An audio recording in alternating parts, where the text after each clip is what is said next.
Entonces, nuevamente, el valor alfa, que era la fracción molar del dióxido de carbono en los gases de la combustión, va a ser igual a los números de moles del dióxido de carbono divididos los números de moles totales en base seca. Los números de moles de dióxido de carbono, recuerdan que eran n menos x. ¿Y por qué no es n? Porque una parte se va a ir a formar el monóxido.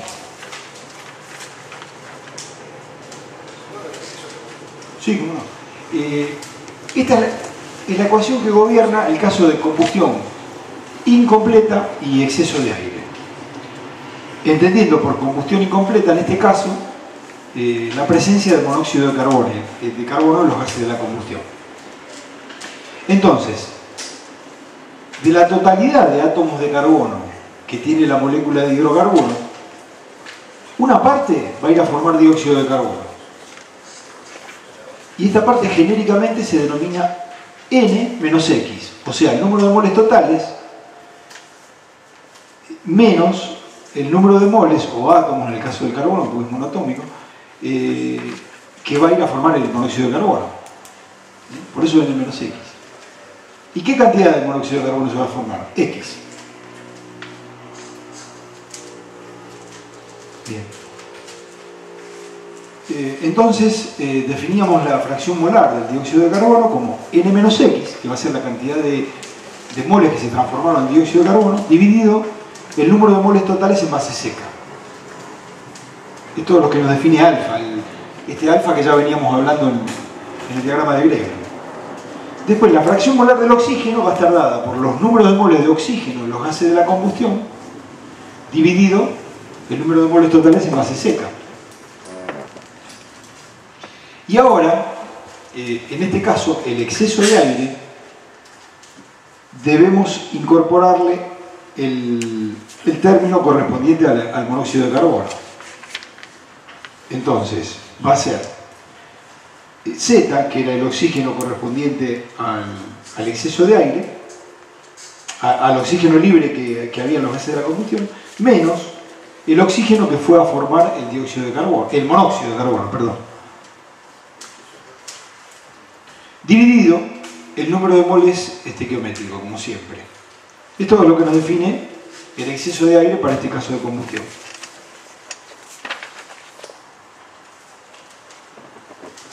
Bueno, ¿se entiende esto? ¿Siguen avanzando? ¿Cómo? No, pero este es el momento de plantear las dudas.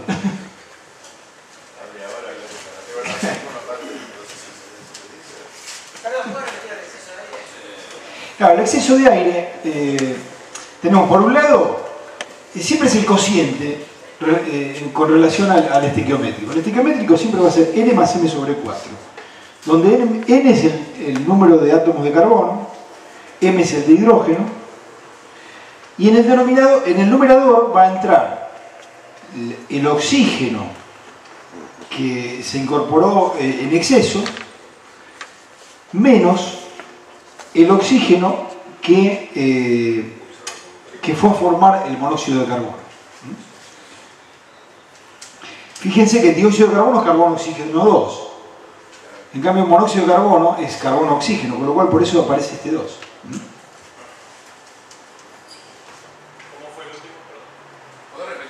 Sí, el dióxido de carbono es carbono-oxígeno 2. Pero en cambio el monóxido de carbono es carbono-oxígeno, con lo cual la cantidad de oxígeno hay que dividirla por 2. ¿La de abajo? Esta se corresponde con el valor estequiométrico. O sea, si recuerdan que en la ecuación estequiométrica la cantidad de oxígeno era igual a N más M sobre 4. Bien, y por último, ahora nace un nuevo coeficiente que es el que se corresponde con el monóxido de carbono. Este gamma va a ser igual al número de moles de monóxido de carbono, o sea X, dividido el número de moles totales en base seca. O sea, esta va a ser la fracción molar o la fracción volumétrica del monóxido de carbono en los gases de la combustión.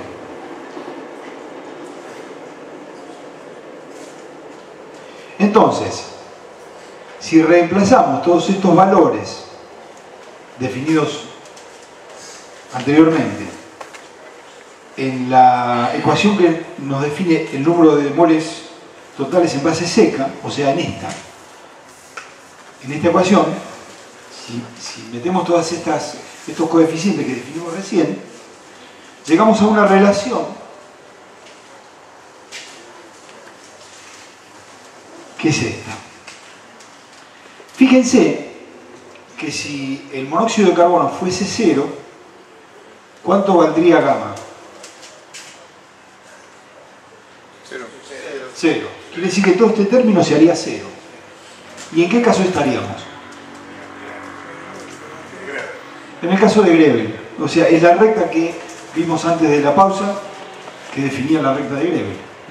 Entonces acá, esto lo que hace es agregarle la particularidad de la aparición del monóxido de carbono.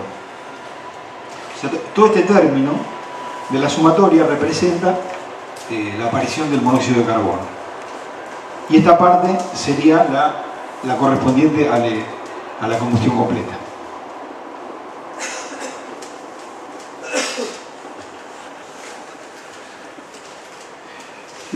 Entonces, en definitiva, esta ecuación no es más que una familia de rectas paralelas a la recta de Grevel. ¿Y en cuánto se va a alejar de la recta de Grevel? En gamma. O sea, en la medida que aumentamos gamma, vamos a tener una mayor lejanía, pero en forma paralela a la recta de Grevel. Todos tienen la misma pendiente, exactamente.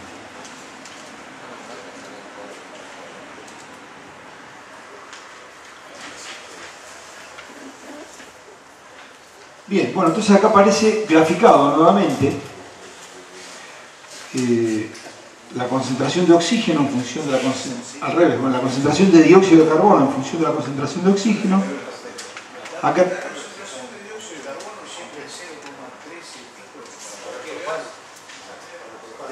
la concentración de dióxido de carbono. Lo que pasa es que estamos trabajando con el propano siempre. En este caso, este es el caso del propano, claro.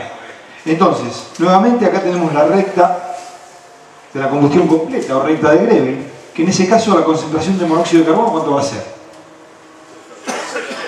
Cero, muy bien. Entonces, en la medida que aumenta la concentración de monóxido de carbono, esta recta se va desplazando en forma paralela hacia abajo, en forma proporcional a la concentración de monóxido de carbono. Quiere decir que vamos a tener distintas rectas que van a tener como parámetro el monóxido de carbono, o sea, el valor de gamma. Entonces, nuevamente, si nosotros conseguimos medir la concentración de oxígeno y la concentración de dióxido de carbono en los gases de la combustión, directamente del gráfico vamos a poder saber con qué porcentaje de monóxido de carbono estamos trabajando.